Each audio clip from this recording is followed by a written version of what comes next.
Bem-vindos a mais uma aula de Física Geral 2.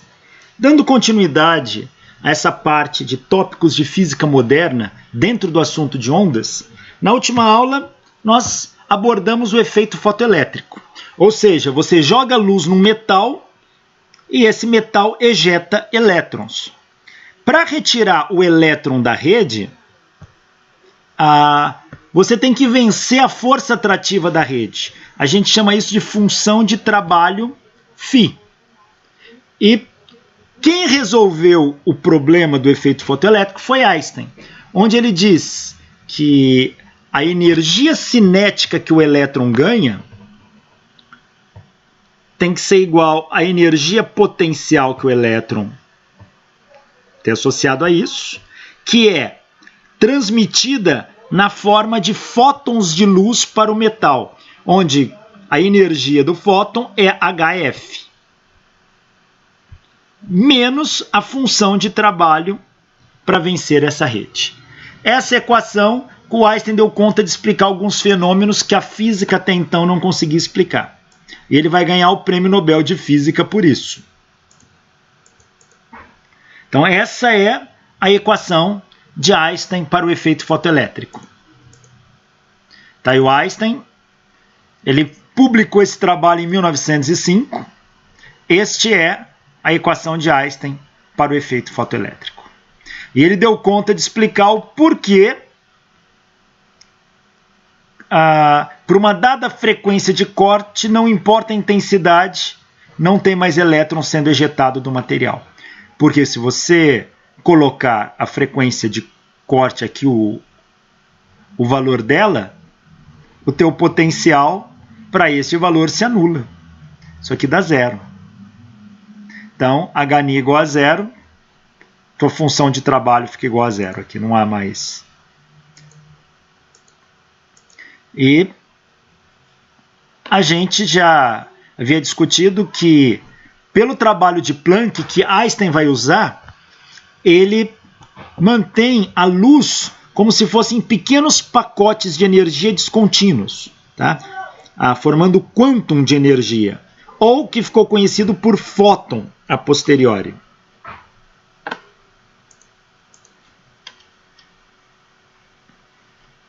Então aqui seriam fótons de luz, como se fossem pacotinhos de energia, como se fossem partículas de luz. E aí nós resolvemos esse problema, resolvemos este. Vamos resolver mais um. Olha este aqui, ó. A função trabalho da prata, função trabalho, é esta função aqui. Φ, lá da equação de Einstein para o efeito fotoelétrico. A função trabalho da prata é 4,7 elétron-volts. Por que ele põe da prata? Porque a gente já viu que a função trabalho é uma característica do material que é feito o cátodo. Então, para cada tipo de material, você vai ter uma função de trabalho distinta. A função trabalho da prata é 4,7 elétron-volt. Lembra que 1 elétron-volt é 1,6 vezes 10 a menos 19 joule. Então, elétron-volt é unidade de energia. Então, a função trabalho da prata é 4,7 elétron-volt. Qual o potencial de frenagem quando uma luz ultravioleta de comprimento de onda 200 nanômetros incide sobre a prata? Então eu tenho um catodo de prata aqui, ó. Jogo luz ultravioleta.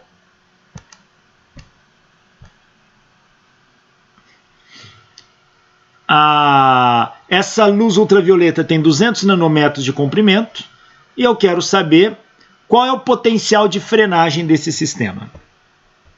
Potencial de frenagem é aquele que impede com que o elétron saia.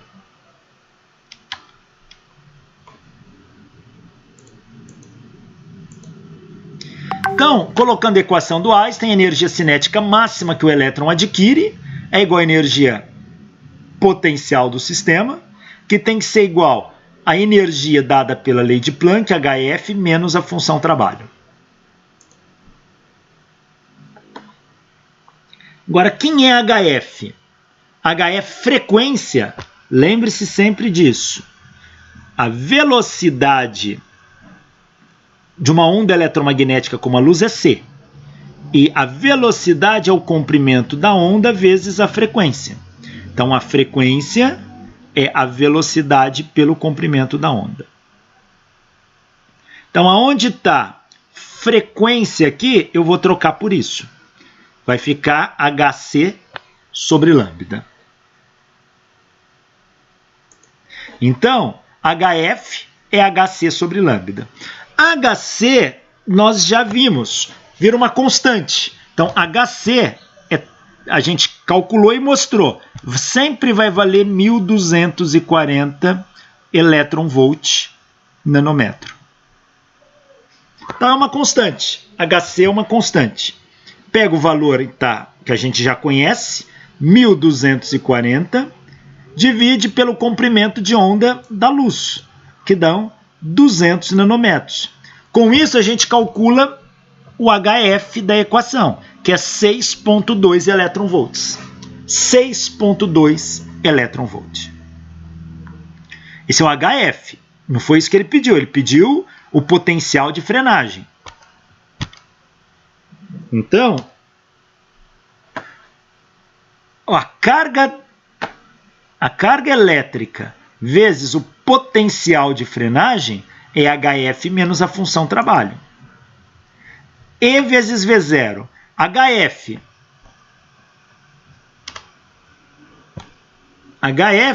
vale 6,2 elétron-volts. A função trabalho vale 4,7 elétron-volts. Faço essa conta, dá 1,5 elétron-volt. Então, olha qual é a vantagem de trabalhar com elétron-volt. Por quê? Aqui é carga elétrica vezes potencial, dando 1,5 elétron-volt. Se eu tenho a carga elétrica de um lado e elétron-volt do outro, essas cargas podem se cancelar. E eu faço assim. Esta carga do elétron-volt cancela com a carga do elétron aqui. Ou seja, o potencial de frenagem ficou 1,5 volt. Então eu já não preciso ficar convertendo de novo, porque eu já tenho a carga do elétron ali. Então, eu vou cancelar este E com este E. E o meu resultado vai ficar... O potencial dá 1,5 volt. 1,5 volt. Este é o potencial de frenagem para este catodo com a função trabalho 4,7 elétron-volts, onde você joga uma luz ultravioleta de 200 nanômetros de comprimento.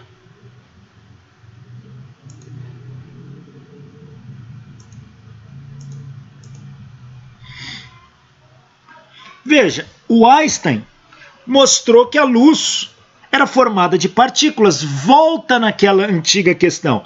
Luz é formada de ondas ou partículas? Newton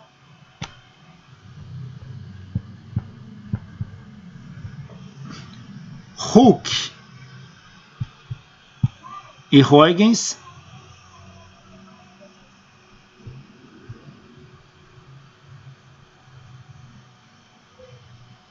Thomas Young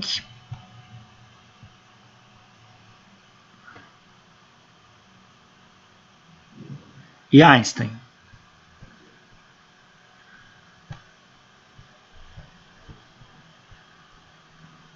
Então temos aqui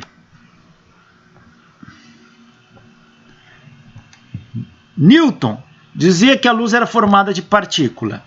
Robert Hooke e Christian Huygens de onda.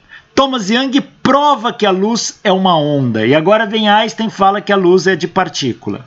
E o que ficou entendido é que a luz não é nem partícula e nem onda. A luz é um misto dessas duas coisas que a gente chama de partícula-onda. Ela tem um comportamento dúbio de partícula-onda. Ela pode se propagar como uma onda, mas interagir com outras partículas como se fosse uma partícula. Então essa é uma característica muito particular. E Einstein vai mostrar que a luz é formada de partículas-onda através do efeito fotoelétrico, e as partículas de luz recebem o nome de fóton. Então eu posso, quando trabalhar com luz, tratar a luz como onda, e aí eu vou usar a equação de onda. Ou tratar como partícula, eu vou usar a equação de Planck para calcular a energia desses fótons. Mas ainda ficava... Peraí, mas como que a luz se caracteriza como uma partícula? Uma partícula tem massa. A luz não tem massa, seria partícula sem massa. O fóton seria uma partícula sem massa. Mas a luz transporta momento linear, a quantidade de movimento. E o momento linear, numa interação, ele é transferido de um corpo ao outro.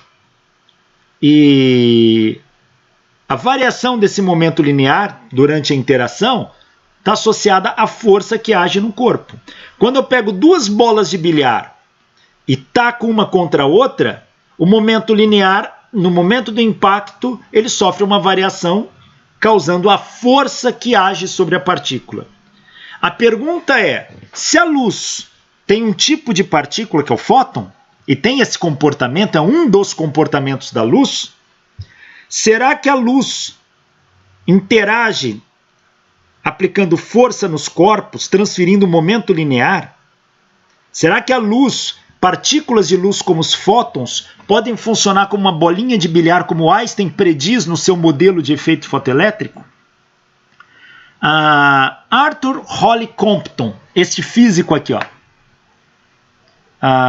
na década de 20 do século 20, por volta de 1921, 22, nesse período aí, ele fez uma sequência de experimentos para tentar detectar se partículas de luz podem interagir com outras partículas de matéria, como elétron. E ele fez o seguinte experimento.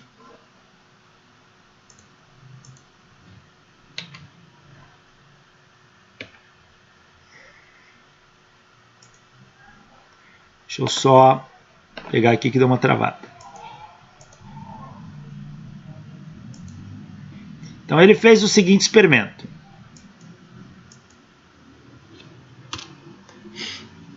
Ele estudou espalhamento de raio-x pela matéria. O que é espalhamento? Vamos lá. Quando eu jogo uma onda eletromagnética,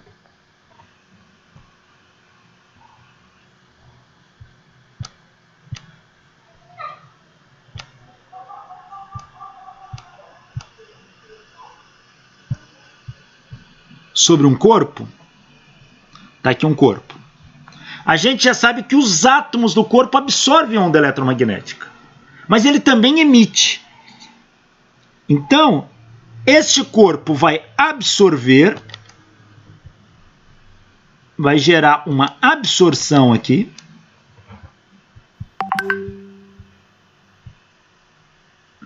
Depois ele vai emitir, vai gerar uma emissão.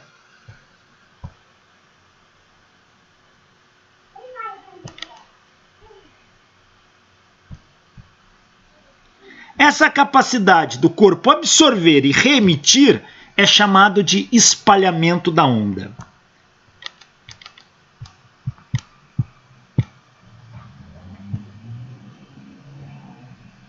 Espalhamento. Você joga a onda no corpo, ele absorve e reemite. Esse fenômeno chama-se espalhamento da onda. Isso é um espalhamento. Repare que a onda emitida não é necessariamente a mesma onda absorvida. Houve um espalhamento, ele absorve e emite aqui, ó. Não é necessariamente, houve uma mudança daqui para cá.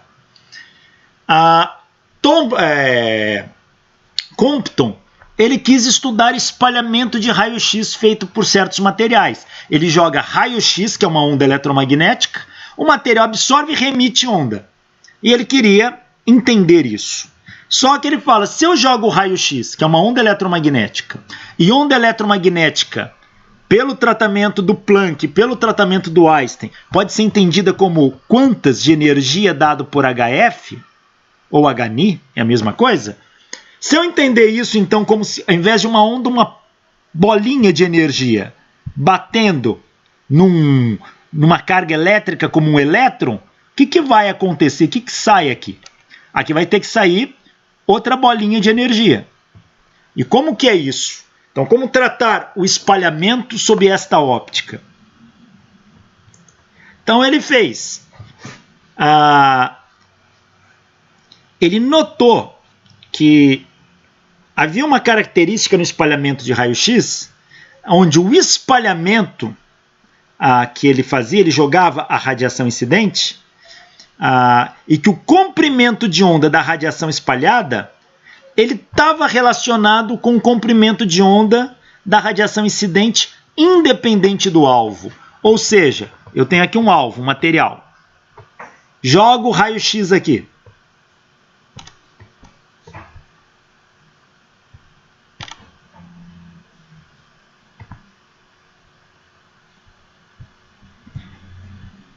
Ele tem um comprimento de onda lambda aqui. Isso aqui vai espalhar a radiação.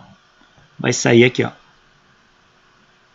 Sai uma radiação aqui, que também tem um comprimento lambda linha. Compton percebeu que existe uma relação entre o comprimento de onda da radiação espalhada pelo comprimento de onda da radiação incidente. E ele se propôs a investigar isso.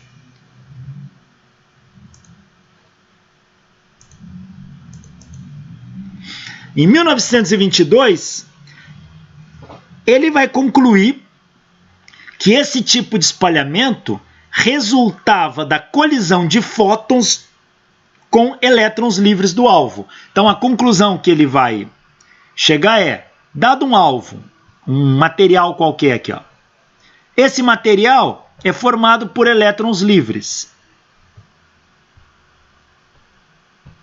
Elétrons que estão soltos, geralmente era um material metálico. Então, que tem elétrons livres, que estão soltos, não estão ligados ao átomo. Os metais têm essa característica. E ele fala, em vez dele tratar o raio-x como uma onda,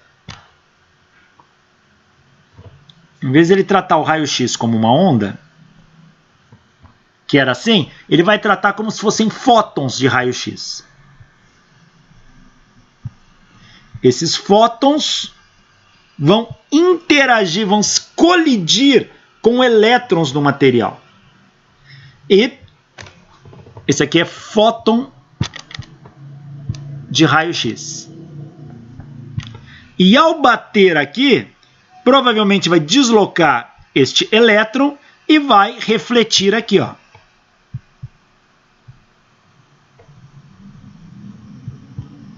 Só que ele perdeu energia nessa colisão. Aqui eu vou ter fóton também. Só que o fóton deste aqui não tem energia igual ao fóton incidente, porque houve uma colisão. E é isso que ele começa a investigar.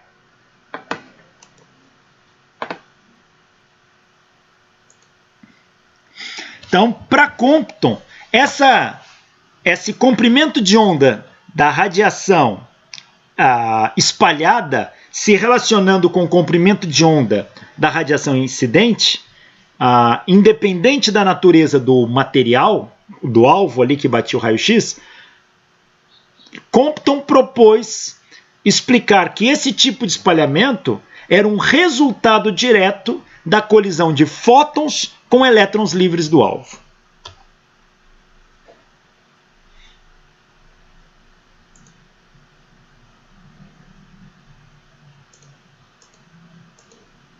Então está aqui a maneira como ele fez o experimento. Isto aqui é uma lâmpada de raio-x. É uma lâmpada tipo essas que tem no hospital para fazer raio-x. Ela emite raio-x. Raio-x, se a gente tratar como ondas, são ondas eletromagnéticas de curto comprimento de onda. Espalha raio-x por uma dada região. Para garantir que a onda vai em linha reta, ele põe um material com furinho aqui, que nem uma placa de chumbo com furinho. O raio-x só atravessa por aquele furinho e se propaga em linha reta aqui, ó. Vai numa dada direção. Aí o raio-x atinge um alvo. ele usou grafite. E aí vai ter uma onda espalhada para cá. Ó. Esta onda espalhada, aqui tem um detector.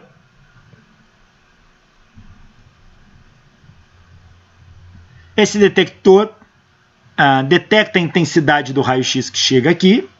E ele com isso vai conseguir medir o comprimento de onda da radiação espalhada e o comprimento de onda da radiação incidente.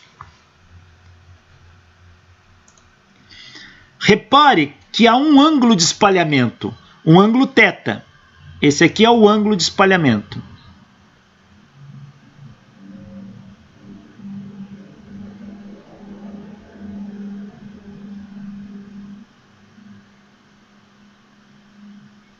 Então tem um ângulo de espalhamento aqui.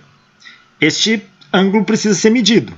E ele consegue medindo isso colocando o detector numa circunferência em vários pontos. É detectar a radiação espalhada, uma vez que a gente não enxerga essas radiações. Aí ele consegue medir o ângulo. Então o que Compton notou foi isso.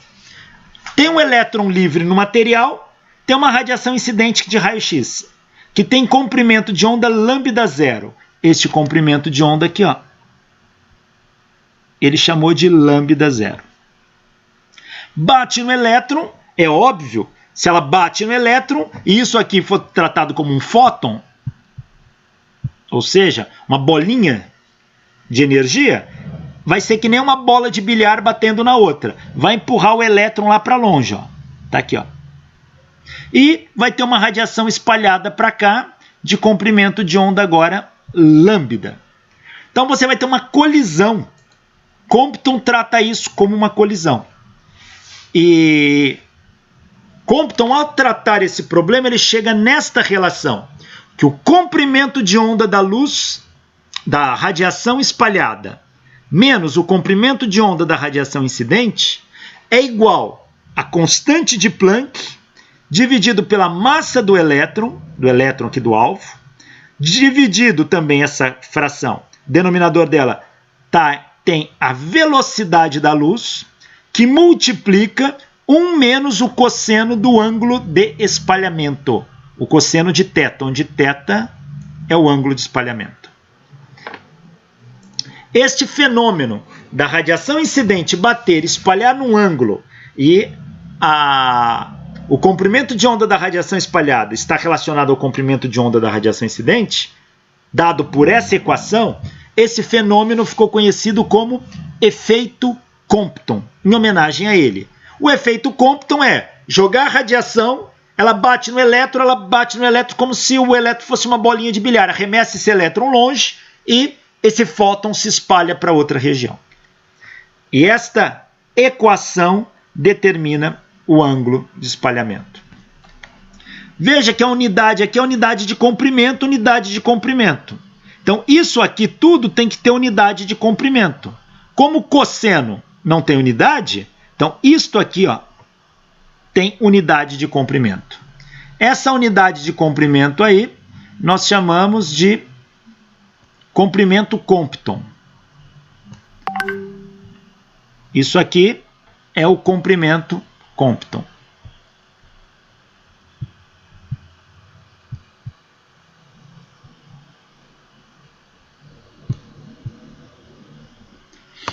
Então, isso tem dimensão de comprimento.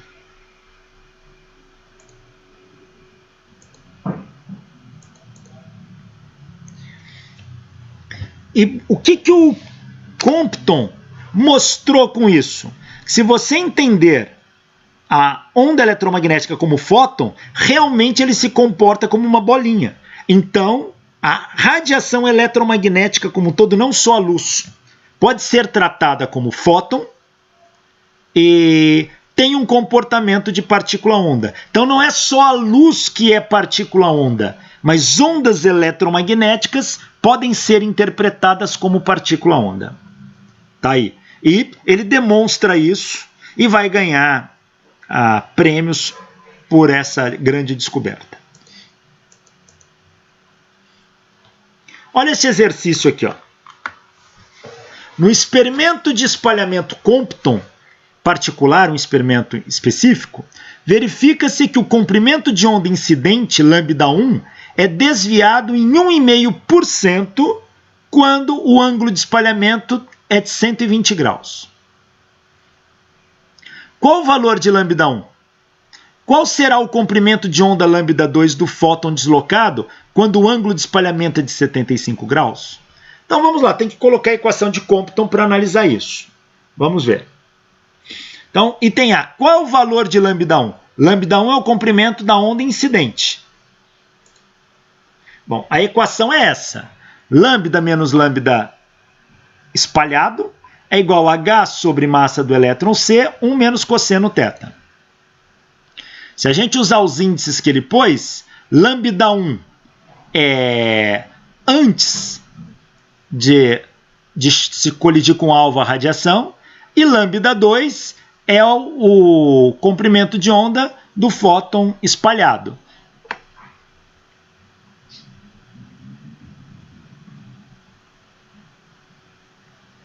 Então tá aqui, ó. Se eu fizer lambda2 menos lambda1, isso me dá delta lambda.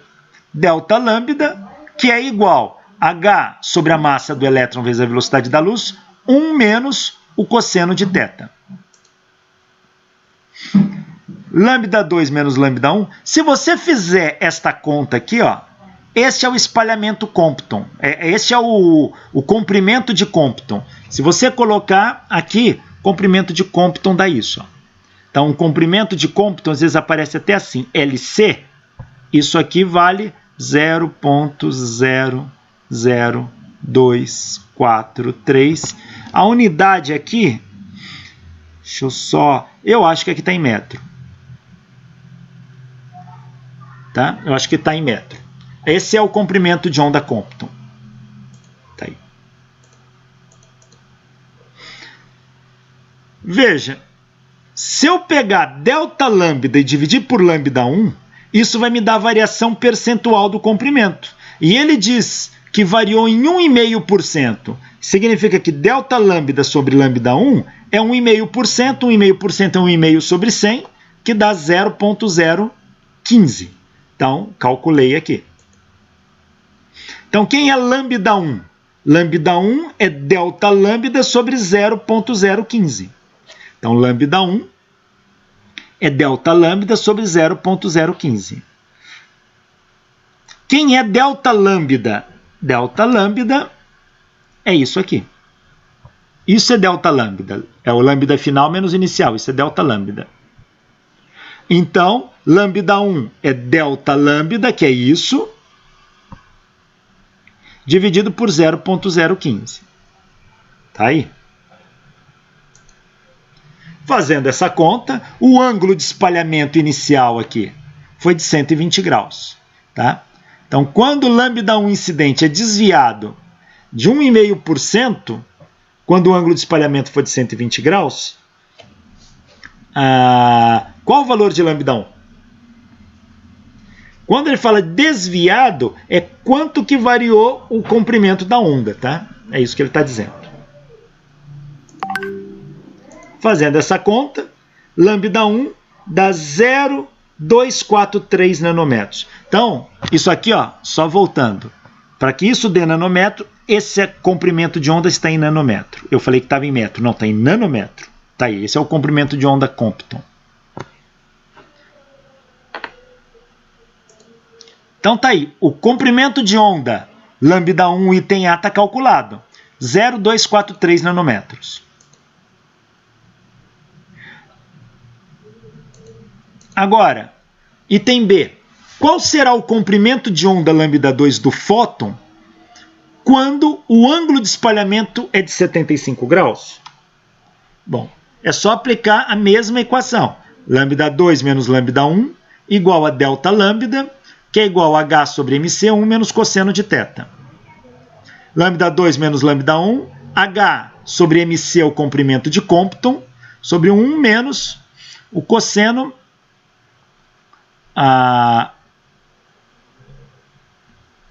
Deixa eu ver, eu coloquei 120 aqui?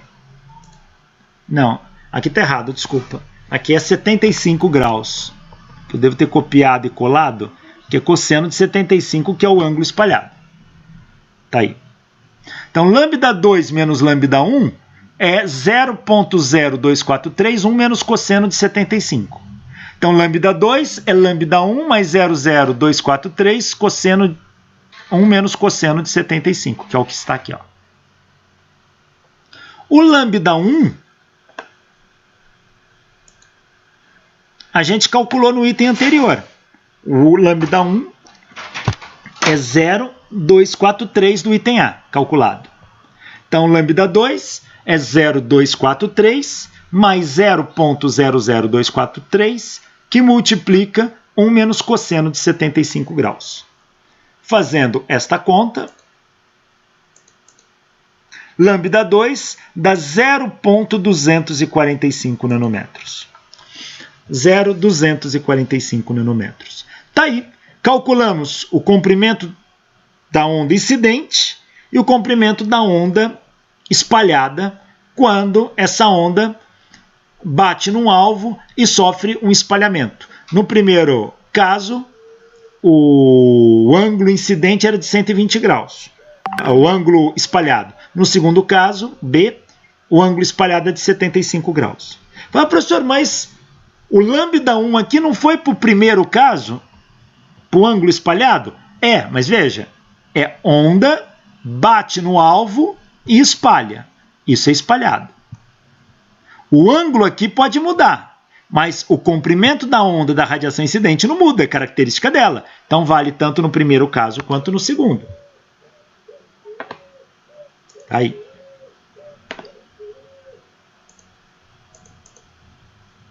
Olha esse outro aqui, ó. Um fóton de raio-x com comprimento de onda de 6 picômetro faz uma colisão frontal com um elétron e é refletido sob um ângulo de 180 graus. Item A. Qual a variação do comprimento de onda do fóton? Item B. Qual a energia cinética de recuo do elétron? Olha que interessante. Quando o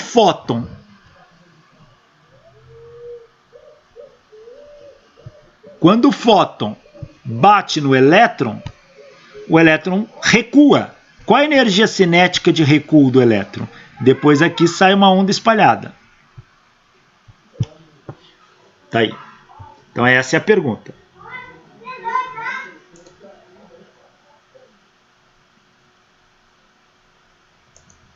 Então vamos calcular o item A.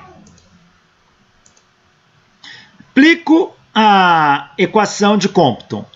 Lambda menos lambda 0 é H sobre MEC, 1 menos cosseno de θ. Então aqui é delta lambda, delta lambda. Aqui, 2,43, 1 menos cosseno de θ. Cosseno de θ, o ângulo de espalhamento é 180 graus. Cosseno de 180 é menos 1. 1 menos menos 1 dá 2. Então vai ser 2 vezes esse valor. Então nós vamos ter delta lambda igual a 4,86 picômetro. Aqui é o comprimento de Compton em picômetro, tá? Por quê? Porque aqui ele deu em picômetro. O que é picômetro? Ó, mili, micro, nano, pico. Então, mili, 10 a menos 3. Micro, 10 a menos 6. Nano, 10 a menos 9. Pico, 10 a menos 12. Tá? Então, picômetro é multiplicar por 10 a menos 12 metros. O comprimento de onda Compton do exercício anterior estava em nanômetro. E aqui convertemos para picômetro. Tá aí. Então, ele pergunta, qual a variação do comprimento de onda do fóton? Calculamos, ele variou nessa quantidade o comprimento de onda dele.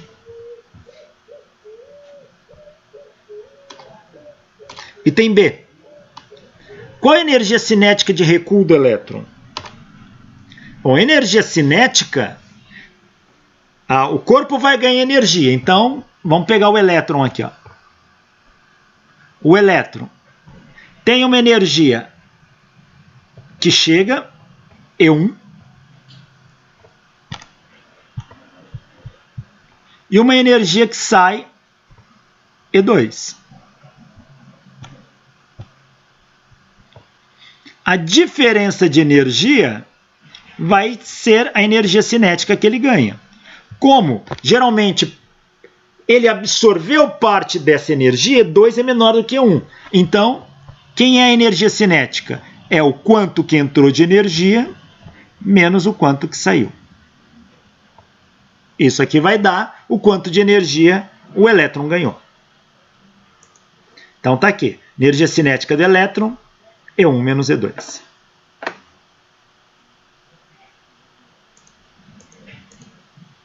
Energia cinética do elétron. Como que eu calculo E, a energia? Ora, E é H vezes a frequência. E é H. Quem é a frequência? É a velocidade da luz dividido pelo comprimento da onda. Então, vou calcular isso para E1 e vou calcular isso para E2. O índice 2 é o comprimento de onda 2. Índice 1, comprimento de onda 1. Então, tá ali.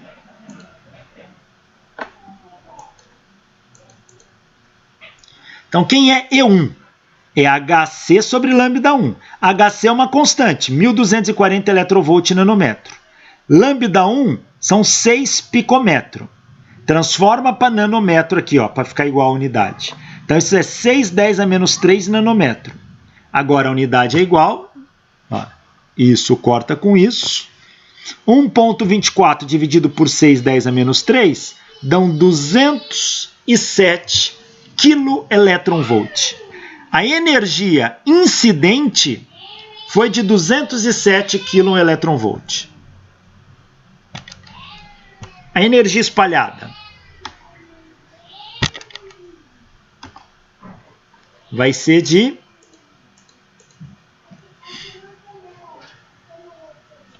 Bom, vamos ver quanto que variou o comprimento de onda. O comprimento de onda 2 é lambda 1 mais delta lambda. O comprimento de onda 2 é lambda 1, que é 6 picômetro, que é inicial, mais delta lambda, que a gente calculou no item A, 4,86 picômetro. O comprimento de onda 2 vai ser 10,86 picômetro. Por que eu calculei o comprimento de onda 2? Porque eu preciso dele para calcular aqui. Então ele já está calculado.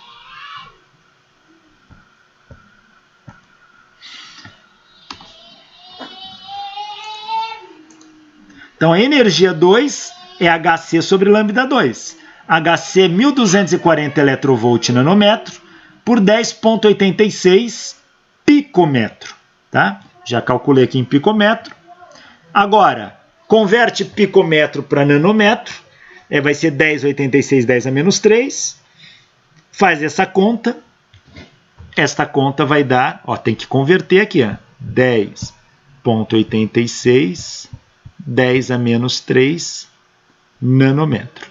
E esse nanômetro cancela com o de cima, divido isto por isto. Fazendo esta conta, isso aqui dá 114 keV. 114 keV. Então, eu já calculei as energias. A energia incidente foi de 207 keV e a energia espalhada foi de 114 keV. Quanto que vai ser a energia cinética, então? A energia cinética vai ser a diferença dessas duas. Então, vai ser E1 menos E2, que é 207 menos 114. Isso vai dar 93 keV, 93 keV. Então, essa foi a energia cinética de recuo do elétron. Tá aí.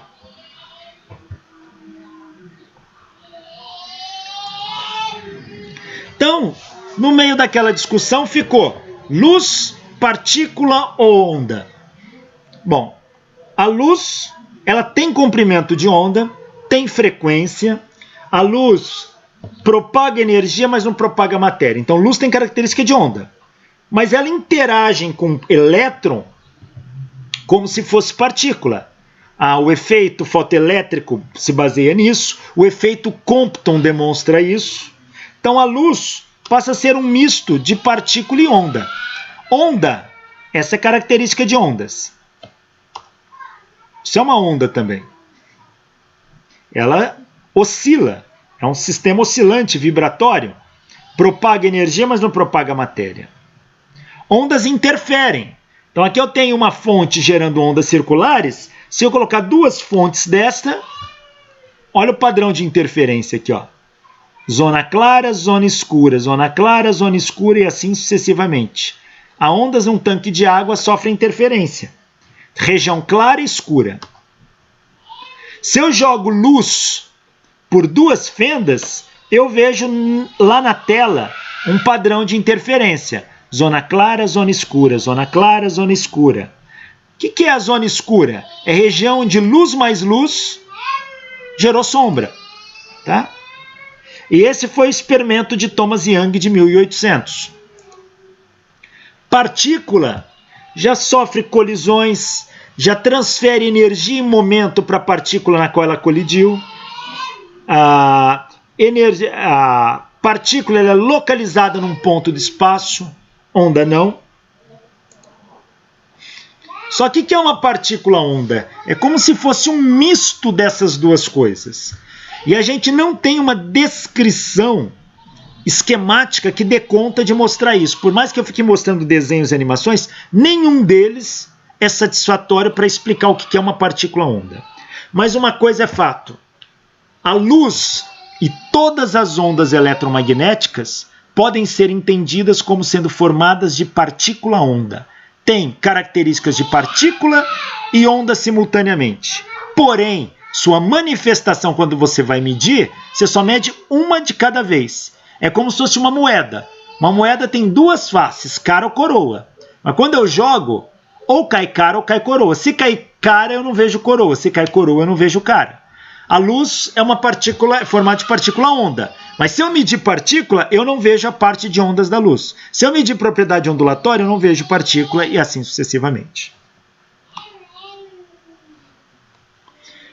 Bom, nesse início do século XX, esse campo estava se desenvolvendo a todo vapor.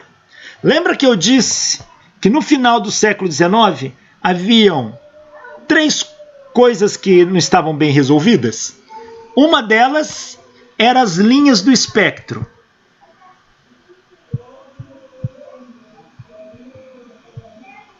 Aquelas linhas claras e escuras que aparecem no arco-íris. A outra era o efeito fotoelétrico.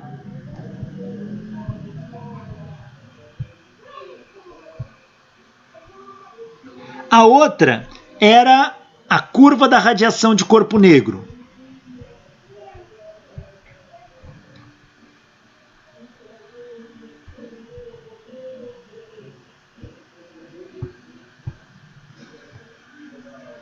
Bom, a curva da radiação de corpo negro foi resolvida por Planck. O efeito fotoelétrico foi resolvido por Einstein. Mas tinha algo que ainda era duvidoso. O que eram aquelas linhas espectrais? A física não dava conta de explicar o fenômeno das linhas espectrais. O que eram aquelas linhas escuras ou linhas claras que apareciam no espectro? Bom, vamos relembrar o que são aquelas linhas. Vamos falar das linhas primeiro para depois a gente descobrir o que elas são. E a resposta definitiva só veio no século XX, no início, com a teoria quântica. A teoria que se baseia na equação de Max Planck e que trata a luz como partícula-onda. Vamos ver. Contar um pouquinho da história. O que são as linhas claras e escuras, conhecidas como linhas de Fraunhofer?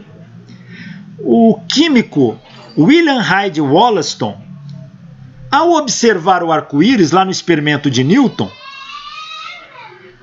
joga luz branca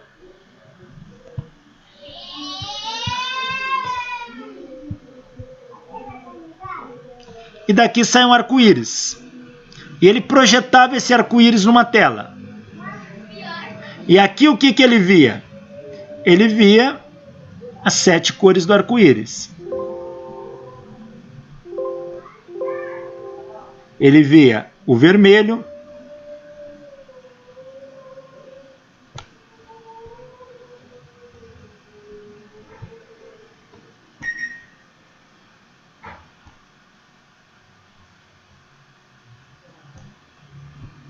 Ele viu laranja. Ele viu amarelo. Ele via o verde.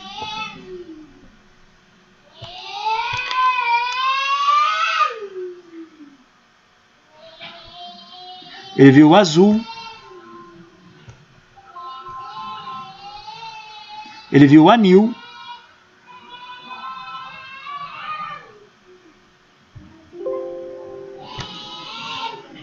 E ele viu o violeta.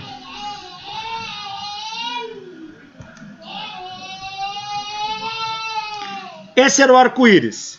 Só que o Wollaston, olhando com cuidado, ele descobriu que aqui no meio apareciam linhas escuras, pretas, linhas ultra finas e pretas. Pareciam assim, ó.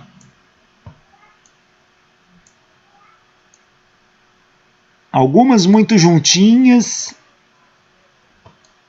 outras mais espalhadas. Ele vai identificar isso, mas ele não sabe o que é. E ele supõe que essas linhas escuras são problemas da qualidade do vidro, do prisma aqui, ó. Então, ele acreditava, se polisse mais esse vidro, essas linhas desapareciam. Elas eram muito finas, algumas mais finas que um fio de cabelo. Você precisava de uma lupa para enxergar isso. Tanto é que Newton não percebeu essas linhas. Aí veio Fraunhofer, e Fraunhofer era um expert em fabricar vidros de qualidade. Ele começa a fazer prismas de qualidade cada vez melhor. E quanto mais ele acaba polindo esses prismas, mais as linhas pretas se destacam. Ao invés de desaparecer, elas aparecem mais. E Fraunhofer conclui o seguinte: as linhas escuras não são do vidro. Aquilo tem a ver com a luz. É uma característica da luz do corpo. E se é preto, é ausência de luz. Tem alguma coisa que está absorvendo essa luz no meio do caminho.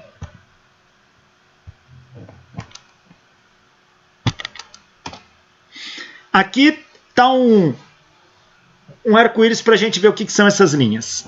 Aqui em cima,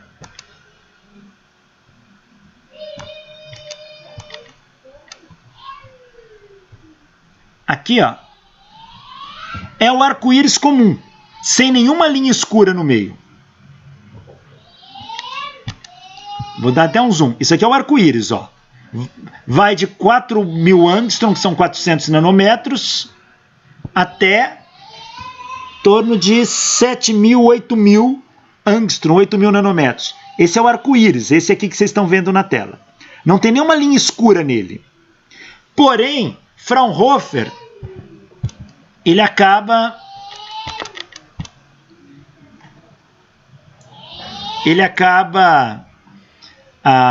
estudando isso aqui, e quando ele pega, geralmente, luz do sol, o que ele vê é uma coisa parecida com esse aqui, ó.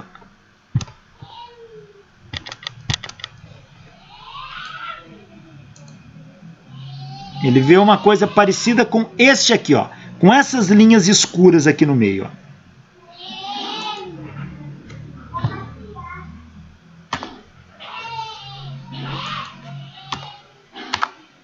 Com essas linhas escuras. Espera só um pouquinho que deu uma travada aqui, ele não está dando zoom. Mas eu vou destacar aqui para vocês.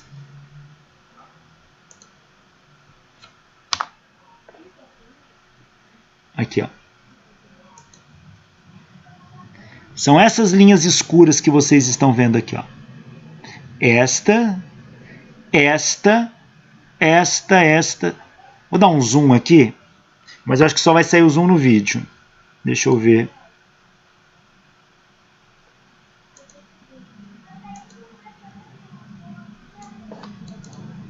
Opa. Tá aqui, ó. São essas linhas aqui, ó.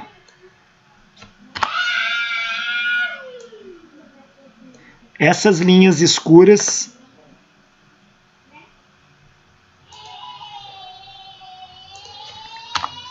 Essas linhas deste gráfico aqui, ó. esta linha, esta linha, esta linha. E essas linhas ficaram conhecidas como linhas de Fraunhofer. Depois, descobriram que não existem só linhas escuras. Também existem linhas acesas, como essa que vocês estão vendo aqui, ó.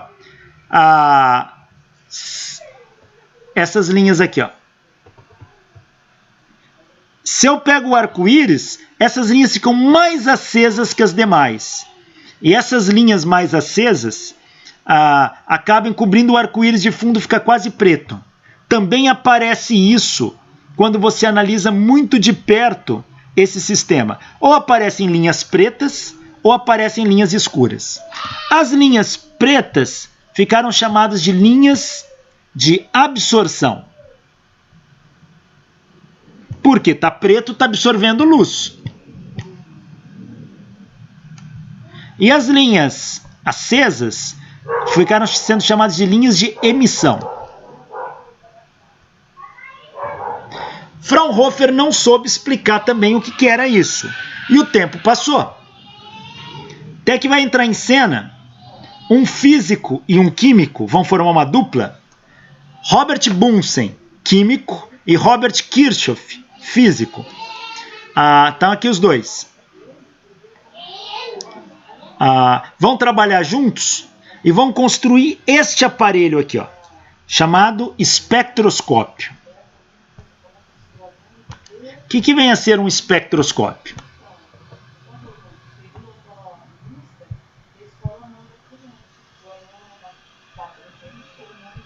Foi um aparelho criado para enxergar o arco-íris com aquelas linhas, para poder ver em detalhes, ampliar, amplificar aquilo.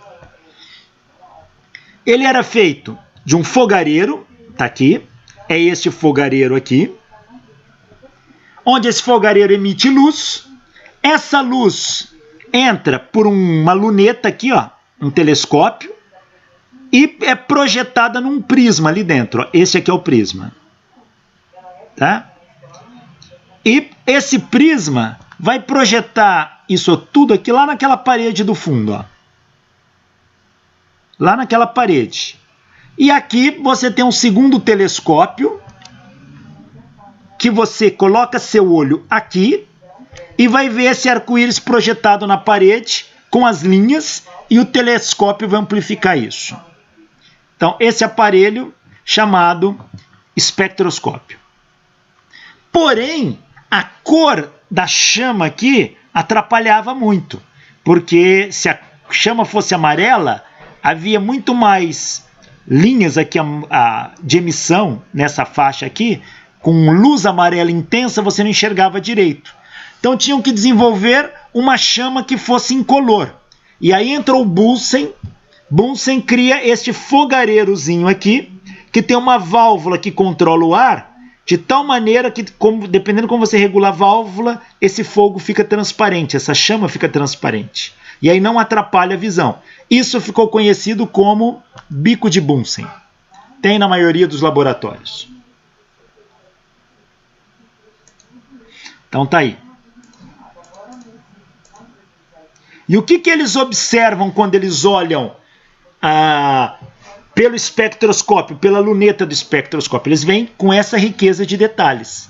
Amplia isso. Então aqui você tem, dentro do arco-íris, linhas de absorção. E eles começaram a dar nomes. Vão chamar a linha de absorção com menor comprimento de onda. Como que ele sabe? Ele está aqui na região do vermelho. Ó. Vai chamar de alfa. Depois a segunda menor comprimento de onda, de beta. Depois de gama. E assim por diante. Para poder classificar isso. E a ideia do espectroscópio é aquele aparelho, você joga luz, captura, projeta numa tela e olha com o telescópio.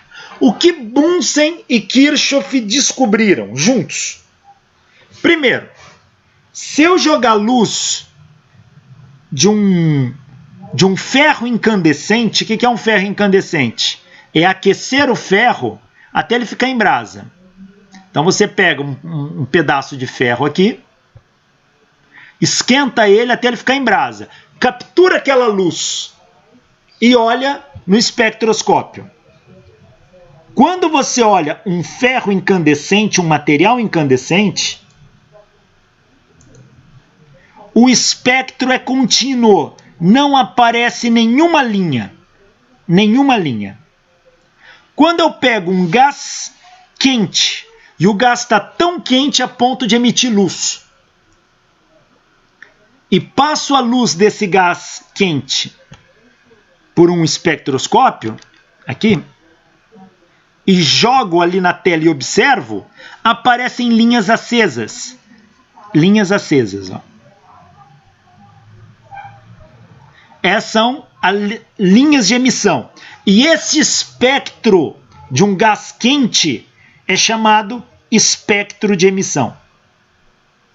Quando eu jogo agora a luz de um material incandescente como um ferro, e essa luz atravessa um gás frio e atravessa o prisma, quando eu projeto, eu vejo as linhas escuras, linhas de Fraunhofer, ó. As linhas de absorção. E esse espectro passa a se chamar espectro de absorção. Ou seja, o que Bunsen e Kirchhoff descobriu é que a origem dessas linhas tem a ver com a fonte de luz. Se a fonte de luz for um material incandescente, tipo um ferro ou coisa do tipo, uma lâmpada incandescente, onde tem a molinha dela lá de tungstênio acesa, não produz nenhuma linha. Você vê o arco-íris contínuo, espectro contínuo. Um gás quente, por exemplo, você pega um lampião de gás, queima lá, sai o gás queimando. Você observa o espectro, você vê linhas de emissão. Então é um espectro de emissão. Um gás frio, por exemplo, pega um gás e faz a luz atravessar por ele. Aparece um espectro de absorção. Então, essa foi uma grande descoberta de Bunsen e Kirchhoff. Outra coisa que eles descobriram: se o gás quente for o mesmo do gás frio, quando o gás é quente, aparecem as linhas de emissão. Quando é frio, as linhas de absorção. Mas se é do mesmo gás, as linhas estão na mesma posição. Então, note isso. Estas linhas estão na mesma posição, no mesmo comprimento de onda ali. Essas linhas estão... Onde era acesa, ficou apagada. Ou seja, o que deixa a linha acesa ou a linha apagada é a temperatura da fonte de luz. Então, essa foi uma grande descoberta também.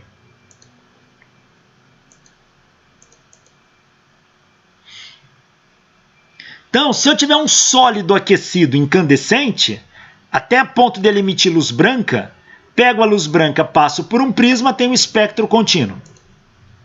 Se eu pegar um gás quente emitindo luz, como o gás hidrogênio, você pode queimá-lo, ao passar por um prisma, ele aparece um espectro de linhas de emissão. Se eu pegar a luz de um gás e atravessar um gás frio, aparece espectros de linhas de absorção. Então está aqui espectro contínuo, isso aqui é de um sólido incandescente. Linhas de absorção, a luz atravessou um gás a uma temperatura mais fria. Espectro de emissão é um gás que está aceso e emitiu luz. Grandes descobertas. O que mais que Bunsen e Kirchhoff descobriram? Se a linha clara ou escura tem a ver com a temperatura da fonte, e se eu mudar o gás da fonte? E aí eles fizeram uma descoberta mais impressionante ainda. Dependendo do gás que você queima, ou do gás que você passa a luz, o gás mais frio, as linhas mudam de posição. E o que eles descobriram é que cada gás tinha suas próprias linhas. Então, está aqui a tela.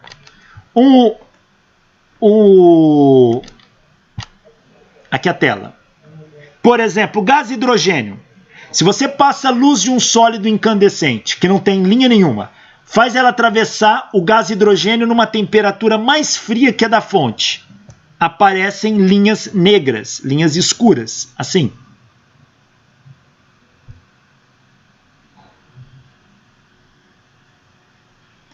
E eles perceberam que só o gás hidrogênio faz isso. Não tem nenhum outro. Se você pega nitrogênio, vai aparecer linhas escuras igualzinha, só que em outra posição. Por exemplo, aqui é um exemplo que eu estou inventando, tá? Não, a linha está numa jogada aqui do jeito que eu achei. Que suponha que isso aqui é o espectro de absorção do hidrogênio. E se eu tiver agora um nitrogênio. No nitrogênio, poderia ser uma coisa assim. Se eu pegar gás nitrogênio, a uma temperatura mais baixa que o de um sólido incandescente, passar luz por ele, ele vai absorver e vai ficar assim.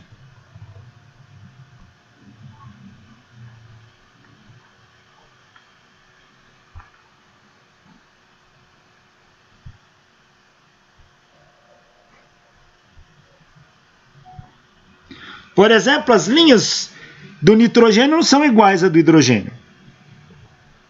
Cada um tem a sua. E o número de linhas muda, a distância muda.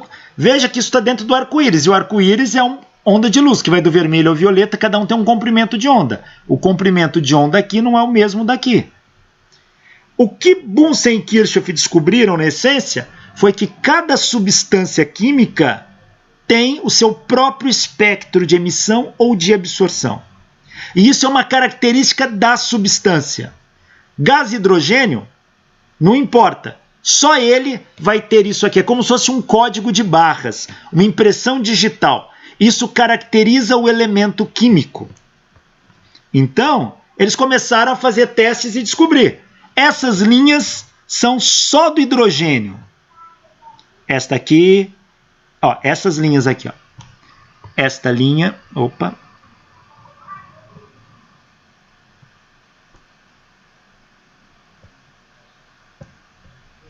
Esta linha, esta linha, esta linha, esta linha. Só o hidrogênio faz esse conjunto com 3, 4, com 5 marcas aí. Só o hidrogênio. Outros elementos, cada um tem as suas. Olha o carbono. O carbono tem esta linha marcante aqui, ó. Olha o ferro. Tem essa, tem essa, tem essa. Toda essa região aqui é do ferro, ó. Isso aqui é ferro. Isso aqui já é para cálcio.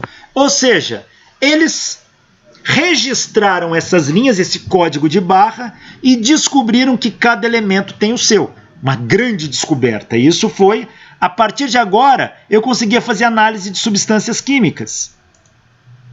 Como? Assim, eu pego uma substância química qualquer, que eu desconheço. Por exemplo, pego um gás aqui qualquer. Eu desconheço qual é esse gás. Jogo a luz de um sólido incandescente aqui nele. Essa luz, ao atravessá-lo, vai sofrer uma absorção se esse gás estiver mais frio.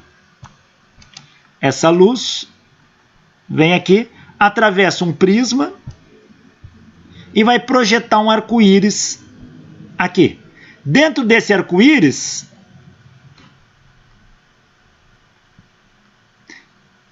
eles vão observar isso no espectroscópio, vão observar aqui, e o que é que eles vão ver? O arco-íris e as linhas de absorção.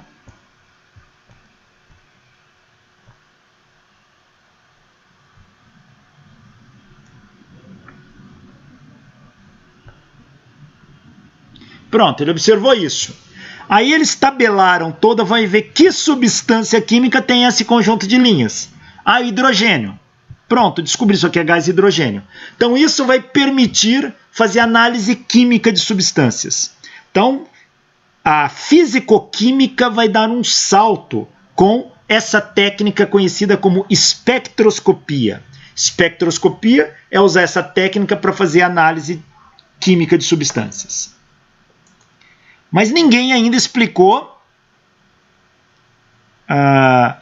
como que essas linhas se formam. Absorveu, mas quem absorveu? De que forma? Isso não era conhecido. Um padre e astrônomo, o jesuíta Angelo Seti, em 1896, ele pegou um telescópio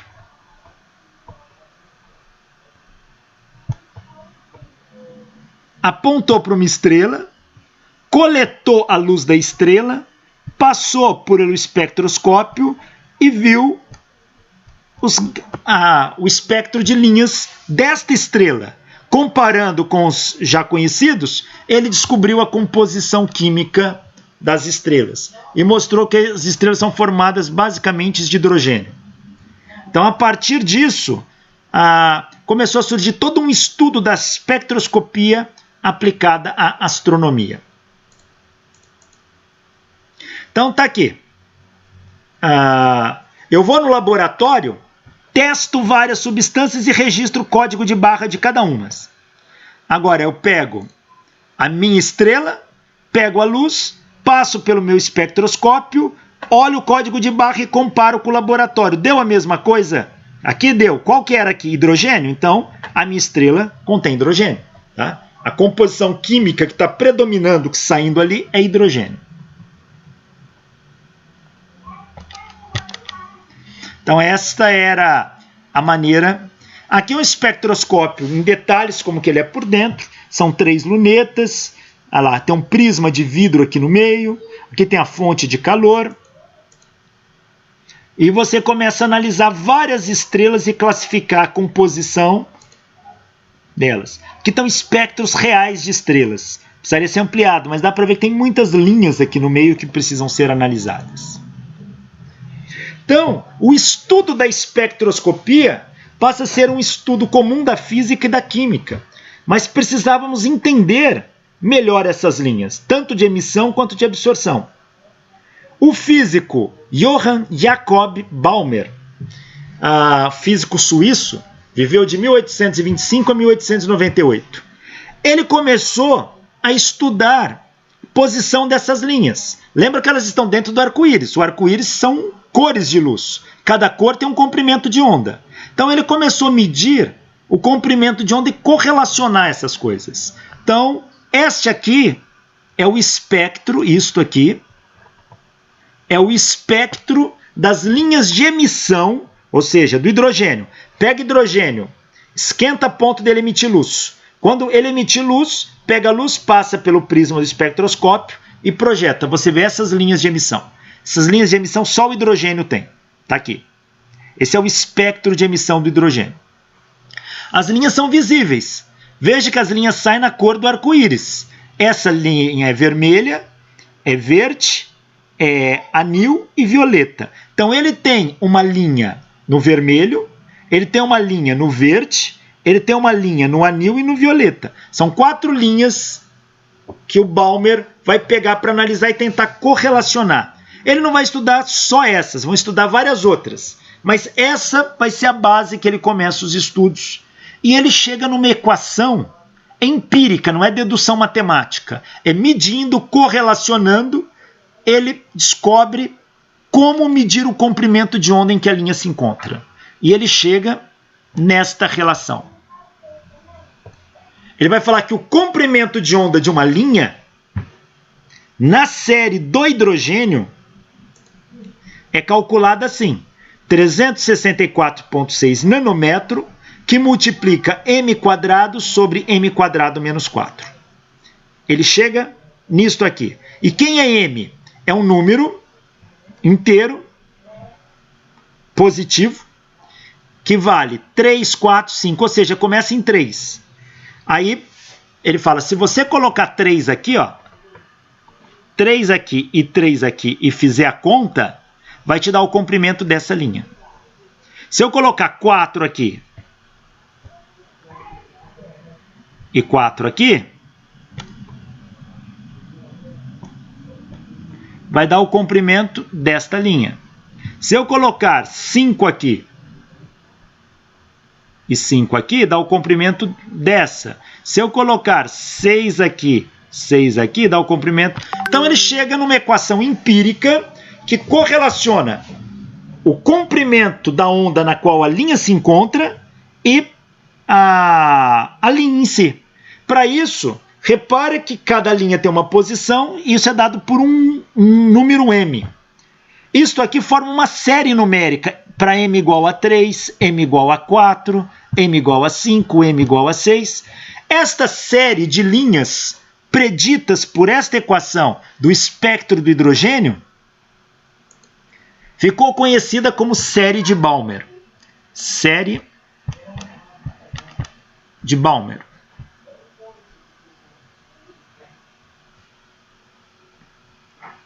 Isto é a série de Balmer. Só que Balmer fez isso empiricamente. Então ele conseguiu mostrar que faz. Ele falou, e se tiver mais linhas ali, vou ter m igual a 6, m igual a 7, ele prediz isso. Porém, era uma equação mais trabalhosa. Até que entra em cena Rydberg e Ritz, dois físicos. E eles, baseando-se no trabalho de Balmer, eles vão conseguir chegar numa equação mais interessante. E eles mostram que o comprimento de onda está associado com a posição da linha, dada por esta equação aqui, ó. 1 sobre lambda de mn, lambda mn é o comprimento de onda para linha com índice m, e o n ali vai variar, ou com índice n, com um dado m fixo. Então o m aqui fica fixo.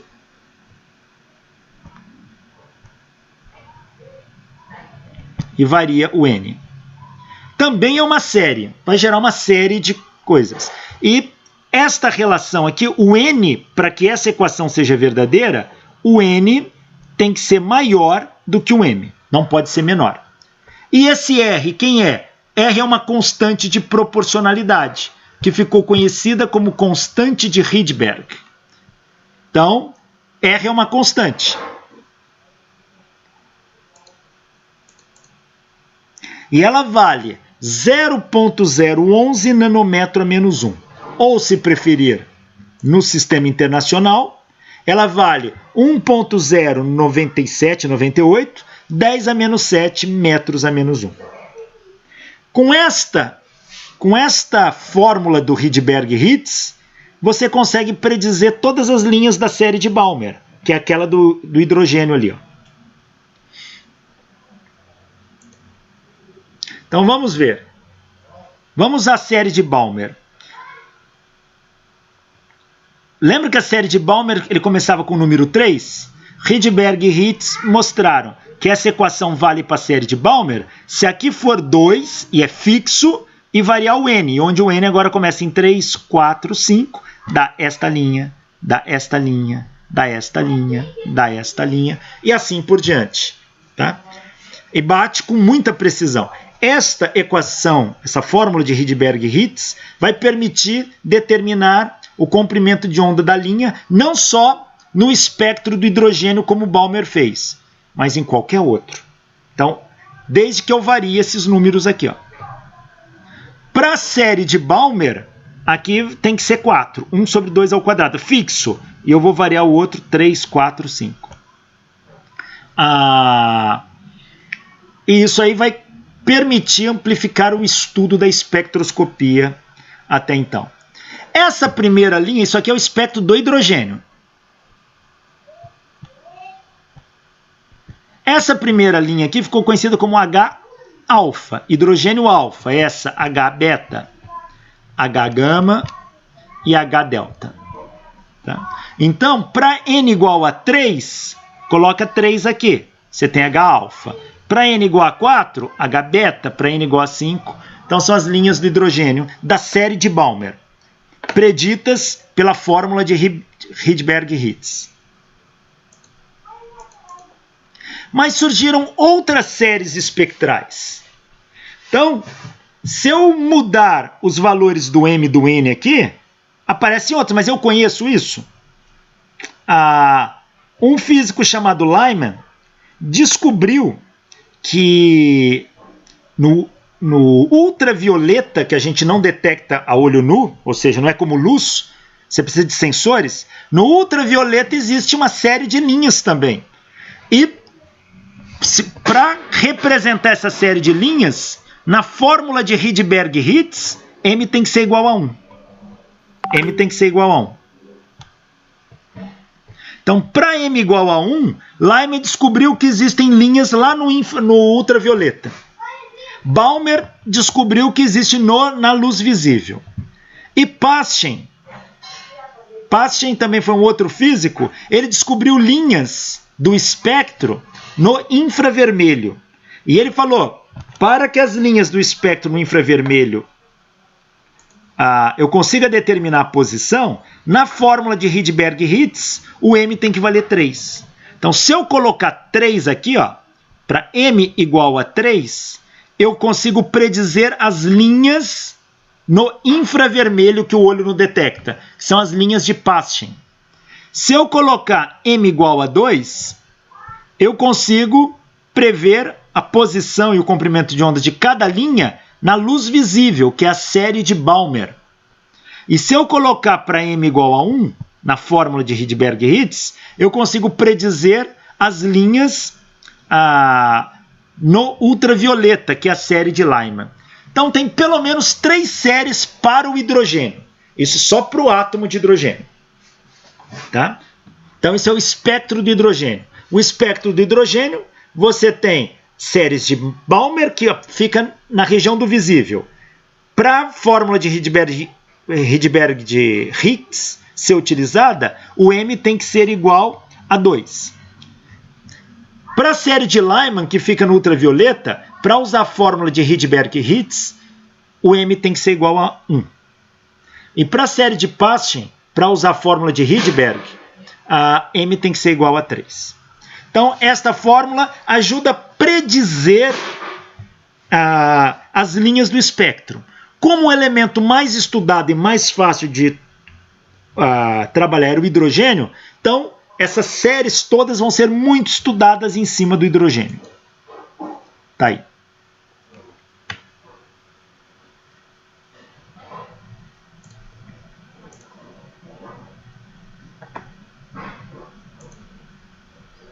Você fala, bom, tudo bem, isso apareceu, mas o que isso tem a ver com o estudo que a gente estava fazendo? Vamos ver agora. Lembra que ninguém sabia explicar o que eram essas linhas, ou como que elas surgem?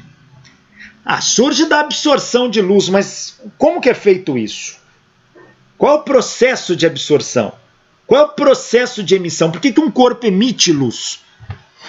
Bom, a gente não sabia, mas os estudos mostravam muito bem como que essas linhas espectrais, essas séries, tanto de Balmer, quanto de Lyman, quanto de Paschen, funcionavam. E obedeciam muito bem a equação de Rydberg-Ritz. Dado, vamos pegar a série, vamos pegar aqui a série de Balmer. Vamos pegar a série de Balmer aqui, ó. 1 sobre lambda é a constante de Rydberg 1 sobre m quadrado menos 1 sobre n ao quadrado. Então, para a série de Balmer,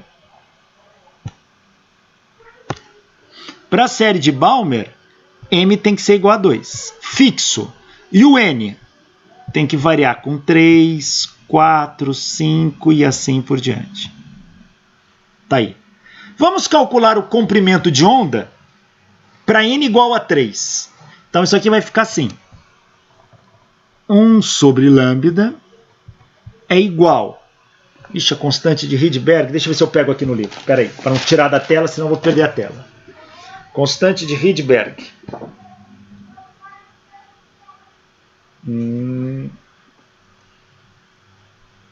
Nas constantes comuns não tem. Só um momentinho aqui. Vou pegar aqui.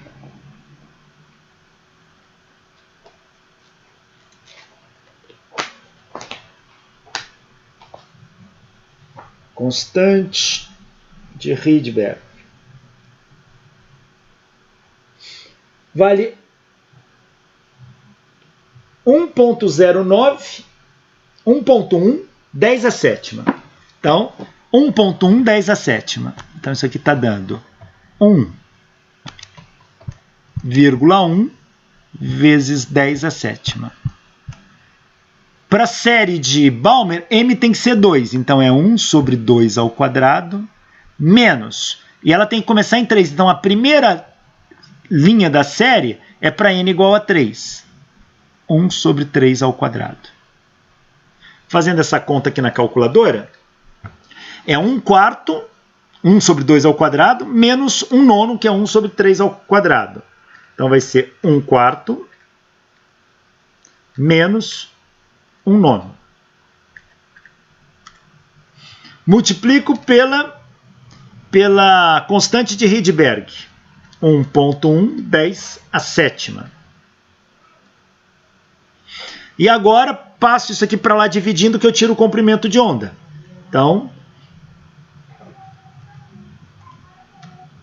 isso aqui está dando um comprimento de onda 6,54 vezes 10 a menos 7 metros, o que equivale a 654,5 nanômetros. Ou seja, a primeira linha H-alfa da série de Balmer, ela tem comprimento de onda, ela acontece no comprimento da onda de luz 654,5 nanômetros, que é aqui, ó. Opa! Que é esta aqui.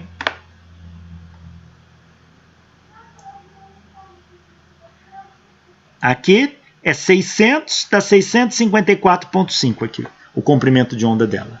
Então, aqui é o comprimento de onda em nanômetro, que é 600, o dela está dando aqui, ó, 654,5 nanômetros. Então, é assim que se calcula. Bom, esse estudo, ele fazia uso das linhas espectrais, tanto para análise química, quanto para composição de estrelas. Depois ele vai ter outras aplicabilidades também, para determinar campo magnético, outras coisas. Vai ter uma aplicabilidade grande. Esse é o ramo da espectroscopia, uma técnica muito trabalhada por físicos e químicos. Mas a história acontece de maneira paralela. Enquanto esses estudos aconteciam,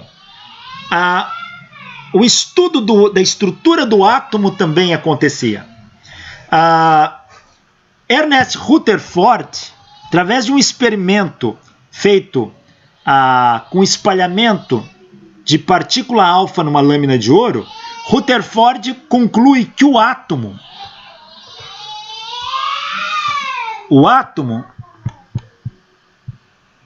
ele tinha um núcleo muito pequeno positivo e elétrons giravam em volta desse núcleo como se fossem planetas em volta do Sol. Isso aqui era um modelinho de átomo planetário.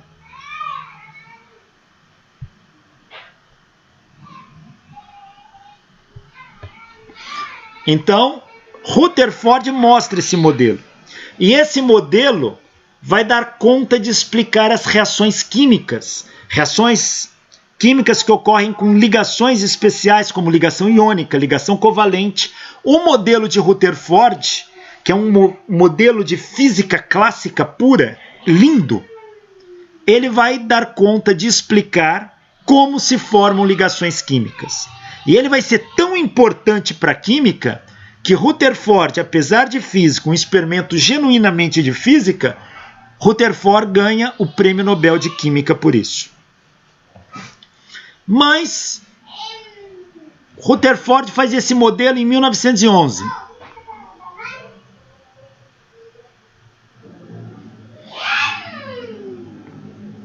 Esse modelo não vai durar muito tempo. os físicos vão começar a ver buracos nesse modelo. Por quê? Porque o elétron é carga elétrica. Se o elétron está girando, se ele gira em volta do núcleo, faz uma órbita circular, como prediz o modelo de Rutherford, o elétron tem aceleração centrípeta, que é velocidade ao quadrado pelo raio. Ou seja, o elétron está acelerando. E a gente já viu que cargas elétricas acelerando emitem radiação na forma de onda eletromagnética. Então esse elétron vai começar a emitir radiação. E se ele emite radiação, ele perde energia. Se ele perde energia, a órbita dele diminui. E ele começa a se aproximar cada vez mais do núcleo. Vai, até como ele tem carga negativa, uma hora ele se junta ali. E ao se juntar, carga negativa com carga positiva se anula. Fica neutro, a matéria neutra. E as ligações químicas que a eletrosfera, que é onde estão os elétrons, dava conta de explicar, não vai explicar mais. Então existe uma falha no modelo atômico de Rutherford. Existe uma falha nesse modelo. Apesar dele explicar com muito sucesso as ligações químicas, ele não se sustenta fisicamente. O átomo seria neutro, não haveriam reações químicas e o elétron cairia no núcleo. Bom, então precisava ser corrigido. E entra em cena um físico importantíssimo chamado Niels Bohr. Niels Henrik David Bohr. Viveu de 1885 a 1962. E Bohr, ele falou, olha, se o átomo de Rutherford dá conta de explicar as ligações químicas, alguma coisa de certo e lógico ele tem. Então ele parte desse modelo. O átomo tem um núcleo positivo, que Rutherford já tinha chamado de próton, e o elétron gira em volta aqui, ó, numa órbita de raio R. A força com que o elétron é puxado em relação ao núcleo é a força elétrica, dado lá pela lei de Coulomb. Força elétrica é a constante eletrostática, vezes a carga do elétron, que é E, vezes a carga do próton, que também é E, dividido pela distância entre eles, que é R, ao quadrado. Lei de Coulomb. E vezes E dá E ao quadrado. Então, a força que puxa o elétron para o centro é dada por isso. Só que o elétron tem uma velocidade tangencial aqui, o que dá aceleração centrípeta para ele. Bohr tentou resolver e analisar onde que esse sistema poderia ter falhas. Então está aqui o modelo de Bohr. O núcleo pode ter não uma carga E, mas várias cargas. O núcleo pode ter Z cargas. Z é a quantidade de carga elétrica. Então, Bohr colocou a carga que vale mais E. Aqui a carga do elétron é menos E. A força atrativa é F. A velocidade tangencial do elétron é V.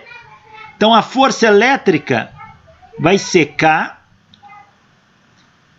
Aqui é ZE. Então, vai ficar ZE vezes Z, ZE quadrado sobre R. Ora, essa é a força que puxa para o centro. Essa é a força que puxa para o centro. Se ela puxa para o centro, ela é centrípeta. Então, a força elétrica é igual à força centrípeta. E como que calcula a força centrípeta? mv quadrado sobre o raio. Então, ele começou a pensar assim. Ele falou, olha, eu vou calcular a energia de interação entre o núcleo e o elétron. A energia é calculada assim. K, carga de um, carga de outro, dividido pela distância. Então é U igual a K, Q1, Q2 sobre R. Tá ali. K, tá aqui. Quem é a carga do núcleo? É ZE. Quem é a carga do elétron? É menos E, dividido por R. Então, a energia potencial, essa energia na forma potencial, é menos kZe² sobre R. Essa é a energia potencial de interação entre o elétron e o próton. Mas a força elétrica é igual a centrípeta, como eu falei no slide anterior. Está aqui. E quem é energia cinética? Energia cinética é sempre meio de mv². Ora, se eu pegar essa equação e dividir os dois lados por 2, ó, então, passa esse R daqui, ó, cancela esse R com R daqui, vai ficar meio de mv², que é isso, é igual a meio de kZe² sobre R, que é isso. Então, igualei os dois lados, dividi os dois lados por 2. Obtive esta relação. E isso dá energia cinética. Repara que a energia cinética ela vale meio de kZe² sobre R. E a energia potencial vale menos kZe² sobre R. Ou seja, a energia potencial ela é o dobro da energia cinética. Multiplica aqui por 2 que se obtém aquele. Ó. A energia potencial, se eu pegar a energia cinética, que é meio de kZe² sobre R, e multiplicar por 2, corta, aqui tem um menos. Isso dá a energia potencial que está aqui. Ó.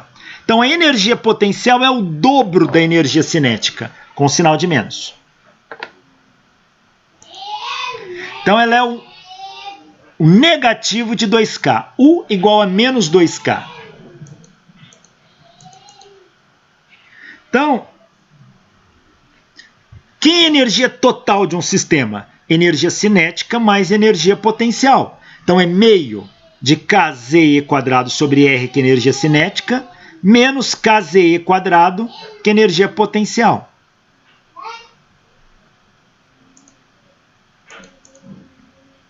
Isso aqui vai vir da energia total, se eu fizer essa conta, menos meio de kZe² sobre R. Esta é a energia total de interação entre o elétron e o próton no átomo mais simples, pode ser o átomo de hidrogênio. Bohr se baseou nisso aqui. Até aqui, não tem nada que corrija o modelo de Rutherford. Só está avaliando, examinando como que são as interações nesses dois.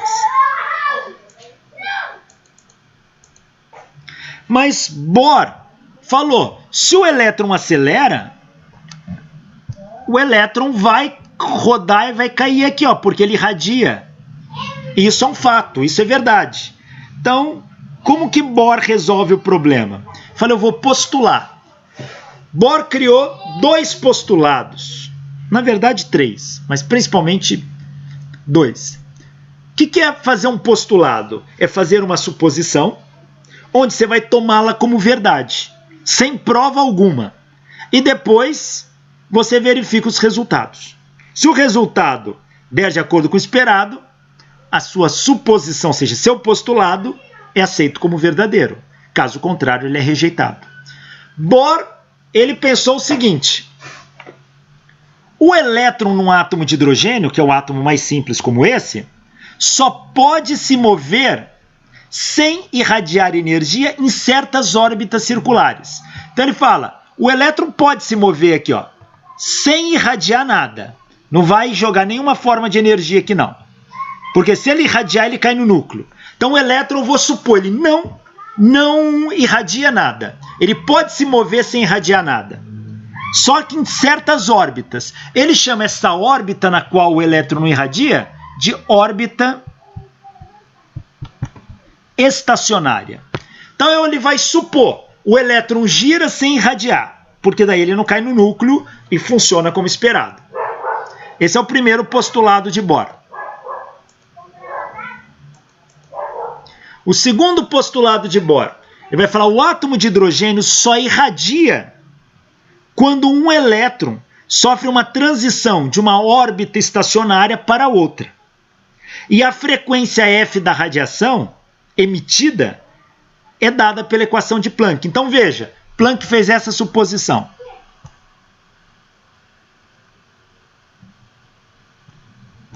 O átomo está aqui. O núcleo do átomo é este aqui. O elétron tem uma órbita aí em volta. Esta órbita é uma órbita estacionária. O que quer dizer isso? Ele postulou. Se o elétron girar aí, ele não irradia nada e não cai no núcleo. Tá bom.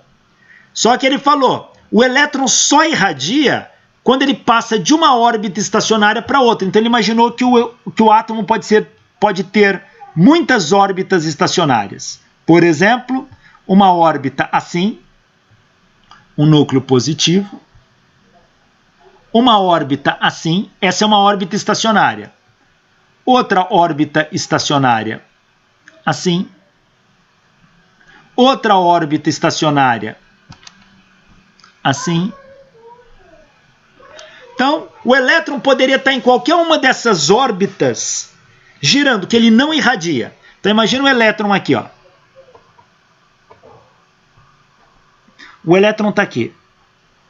Ele pode girar à vontade que ele não irradia nada, portanto não cai no núcleo. Funciona. Veja que ele está postulando, ele está julgando, estou avaliando, estou achando que é assim. Eu não sei se é. Depois que ele vai... Aí ele fala o seguinte, espera aí, quando é que o átomo irradia? Porque átomo irradia. Ele fala, o átomo vai irradiar quando o elétron saltar de uma órbita para outra. Se ele salta dessa para essa, ele pode emitir radiação ou absorver radiação. Então, dependendo de onde ele salta, se ele salta para uma órbita mais externa, ele precisa de energia. Então, ele absorve radiação. Se ele salta de uma camada mais externa para uma mais interna, ele emite radiação. Então, ele supõe isso. Bom, se ele emite radiação, ele emite com uma dada frequência. Bohr olhou para a equação de Planck, olhou para o trabalho de Einstein e falou, funciona aquela equação. Então, eu vou supor que a frequência com que ele irradia seja tirada da equação de Planck. E igual a HF. Então, a frequência vai ser quem? A variação de energia entre as duas órbitas dividido por H. Quem é a variação de energia entre as duas órbitas? Vai ser a energia de uma órbita M menos a energia de uma órbita N sobre H. Onde aqui seria a órbita M e aqui a órbita N. Então, ele supõe isso. Ele faz uma suposição e fala, vou julgar que isso é verdadeiro. Postulou. Tá? Por quê? Porque o elétron não pode cair no núcleo. Ele não pode, e ele não fica irradiando o tempo todo enquanto está girando, só em algumas situações.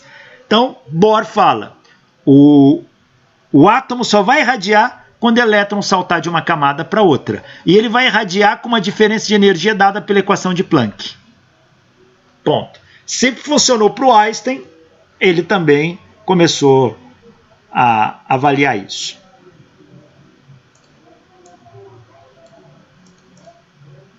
Então tá aqui, entre uma órbita I e uma órbita F, uma órbita inicial e uma órbita final, a diferença de energia entre as órbitas é dado pela constante de Planck vezes a frequência. E só nessa situação, quando o elétron pula de uma órbita para outra, é que ele irradia com esta frequência. Ele foi ousado.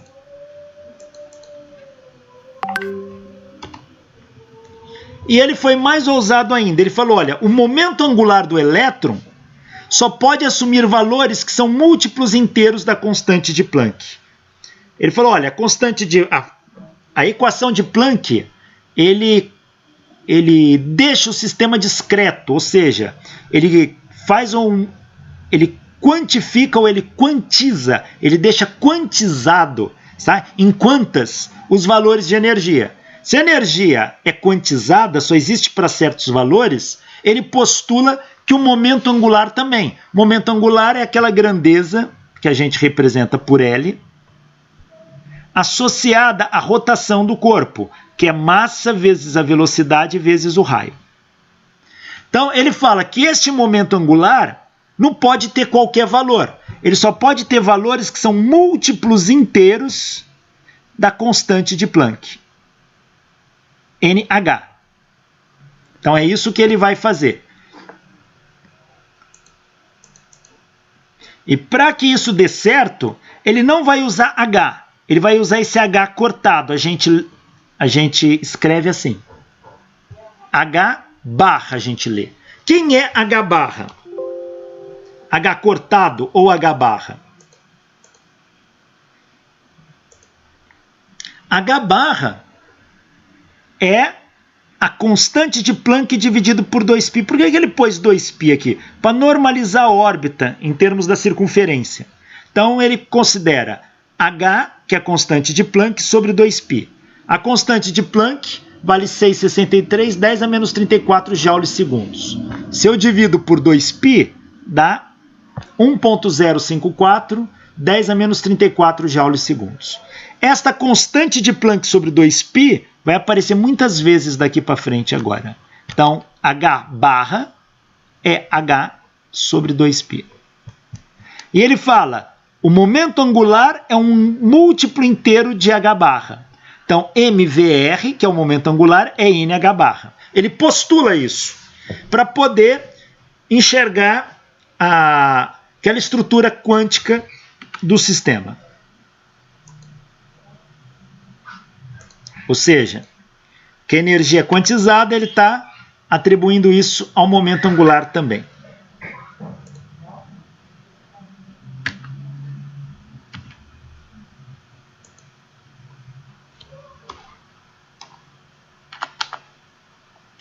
Deixa eu só ver que horas são aqui.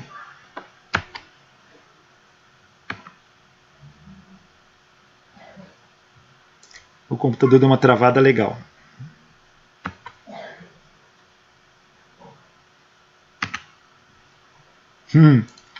Não consigo sair dessa tela.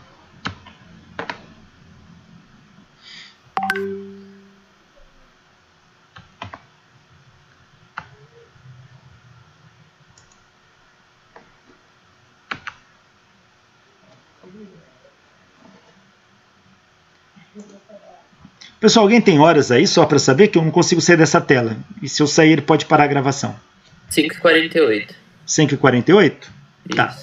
Eu vou fazer o seguinte. Eu vou parar a aula por aqui. A próxima aula eu volto revisando o que o Bohr estava fazendo e os postulados dele. Para daí a gente concluir aonde que o Bohr vai chegar. Tá? E, ao meu ver, a conclusão que o Bohr chega, para mim, é uma das coisas mais bonitas que tem na física. Tá? Ele postula algumas coisas do que estava acontecendo ali e vai ter um resultado surpreendente.